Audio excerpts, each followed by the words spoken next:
साहब आदाब और बहुत बहुत मुबारक आपको।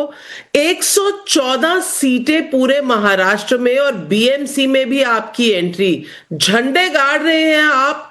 ये मैसेज किसको दे रहे हैं?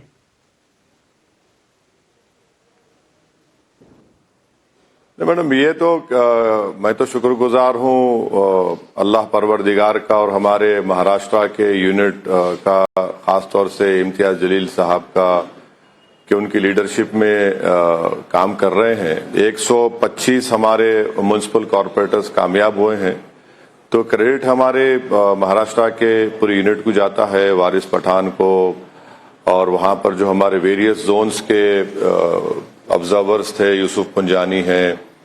तो मैसेज क्या है मैडम? मैसेज यही है कि जनता ने हमको वोट दिया है और हम उनके शुक्रगुजार हैं और हमारे पे जिम्मेदारी बढ़ती है।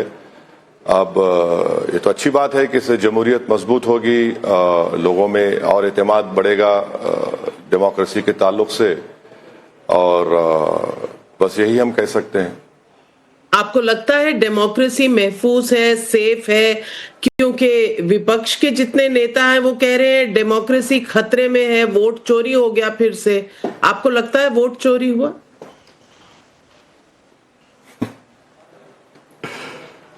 वोटर लिस्ट में तो जो नाम थे, ऐसी कोई शिकायत हमको नहीं मिली पोलिंग के दिन, क्योंकि मैं खुद बड़ा क्लोजली हमारे पार्टी के जिम्मेदारों से फोन पर कांटेक्ट में था। तो वोटर लिस्ट में तो कोई मेरे को ऐसा कोई डेलिबरेटली नाम काटा गया वो तो नजर नहीं आया। हाँ, ये क्वेश्चन मार्क है कि वो जो इंक लगाना था या जो भी लगाए, बट ओवरऑल मेरे को लगता है कि आजकल इतने सीसीटीवी कैमरास और मीडिया का इतना प्रेजेंस होता है कि डुप्लीकेशन जरा मुश्किल होता है, खासतौर से अर्बन। ये तो अर्बन एरियाज कलेक्शन था म्युनिसिपल कॉरपोरेशन का। तो ये जरूर बोलूंगा कि जो शेड्यूल अनाउंस किया गया था उसमें कैंपेन करने का टाइम हम जैसे छोटे पार्टी को बराबर नहीं मिला। शायद इलेक्शन कमीशन को नेक्स्ट टाइम ये देखना चाहिए कि आगे कैंपेन के ताल्लुक से भी लेवल प्लेइंग फील्ड होनी चाहिए।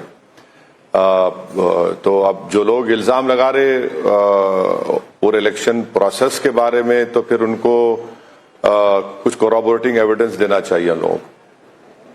राहुल गांधी ने तो ट्वीट करके कहा कि सरकार जो है वो गैसलाइट कर रही है देश की जनता को, खास करके जेन जी को।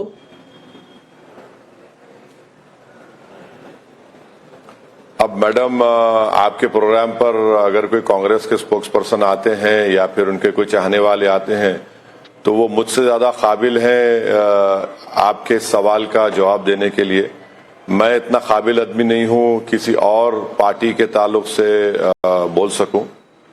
आपने मुझसे पहले सवाल किया था इलेक्शन प्रोसेस के बारे में, तो मैंने आपसे कह दिया कि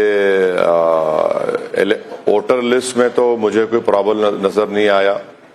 हाँ, ये जरूर है कि पैसों का बड़ा एक मामला होता है, उसको तो रोकने की बहुत जरूरत है, वो तो एक कंटिन्यूसली उस पर मॉनिटरिंग की जरूरत है। तो मैं इतना ही कह सकता हूँ।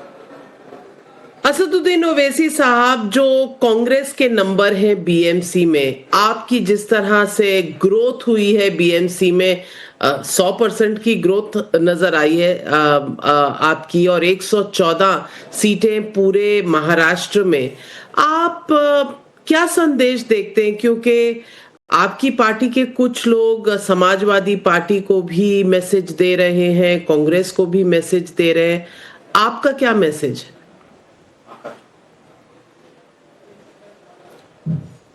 114 नहीं है मैडम, 125 हमारे म्युनिसिपल कॉरपोरेटर्स जीते हैं। मुंबई में हमारे 8 कॉरपोरेटर जीते हैं। शिवाजी मानकुड असेंबली कॉन्स्टिट्यूंसी में 8 वार्ड में से 6 हम लोग जीते और 2 चीता कैंप में हम लोग जीते, और बहुत से मुकामात पर हम लोग सेकंड आए। अब मैसेज क्या है मैडम? मैसेज जनता मैसेज दे रही है ना, कि जनता आवाम में हमारी पार्टी के ताल्लुक से ज्यादा एतमाद और कॉन्फिडेंस है, और उनको लगता है कि हम लोग उनके दिलों में जो बात है, जो उनकी फिक्र है, उनकी अप्रीहेंशंस है, हम उसको एड्रेस कर रहे हैं, और फिर उनको ये भी लगता है कि उनके जो सिविक कम्युनिटीज का जो प्रॉब्लम है, जो दूसरी पार्टीज उसको टेकअप नहीं की सही तरीके से, उसको हल नहीं किया उनके तकालीफ को। तो जैसा मिसाल के तौर पर समझाने के लिए आपके देखने वालों के लिए कि भाई शिवाजी मानकोर असेंबली कॉन्स्टिट्यूंसी में वहां पर तो एक डंपिंग यार्ड बना दिया गया था, बंबई के कचरे को लाकर वहां पर डाल दिया जाता।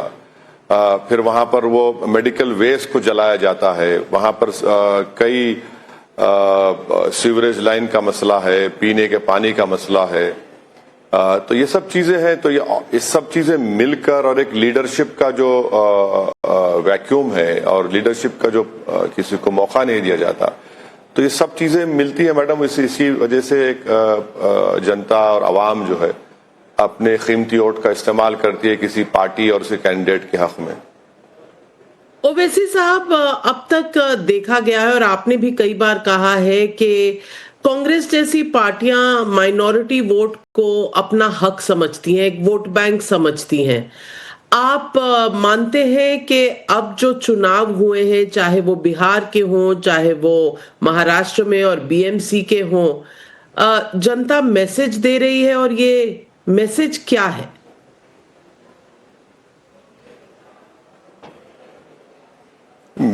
ये अगर कोई पॉलिटिकल पार्टी समझती है, बशमूल मेरी पार्टी के, और मैं अपने आप को भी उसमें शामिल करता हूं, कि आपका एक कैप्टिव वोट बैंक है, तो किसी का कैप्टिव वोट बैंक नहीं रहा।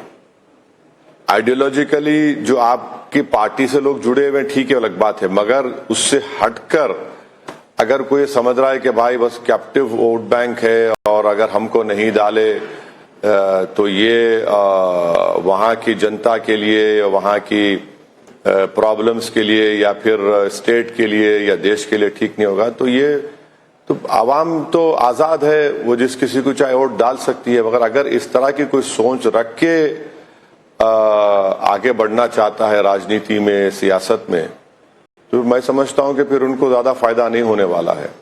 और हम लोग देख चुके कि बिहार में, आपने सही एग्जाम्पल दिया बिहार का। अब बिहार का आप देख लिए, बिहार में क्या हुआ।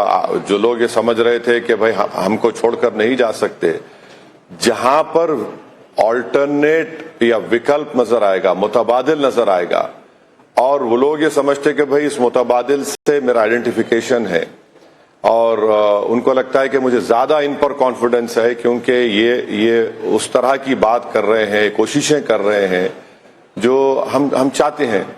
तो इसमें एक उस सेक्शन का एक रिफ्लेक्शन भी होना चाहिए। अगर आप उसको नहीं देख रहे हैं और आप ये समझ रहे हैं कि एक फ्यूडलिज्म बोला जाए उसको, या फिर आप ये समझते हैं कि भाई हमको छोड़कर किसको वोट डालेंगे, तो वो तो अब वो जमाना खत्म हो गया अभी।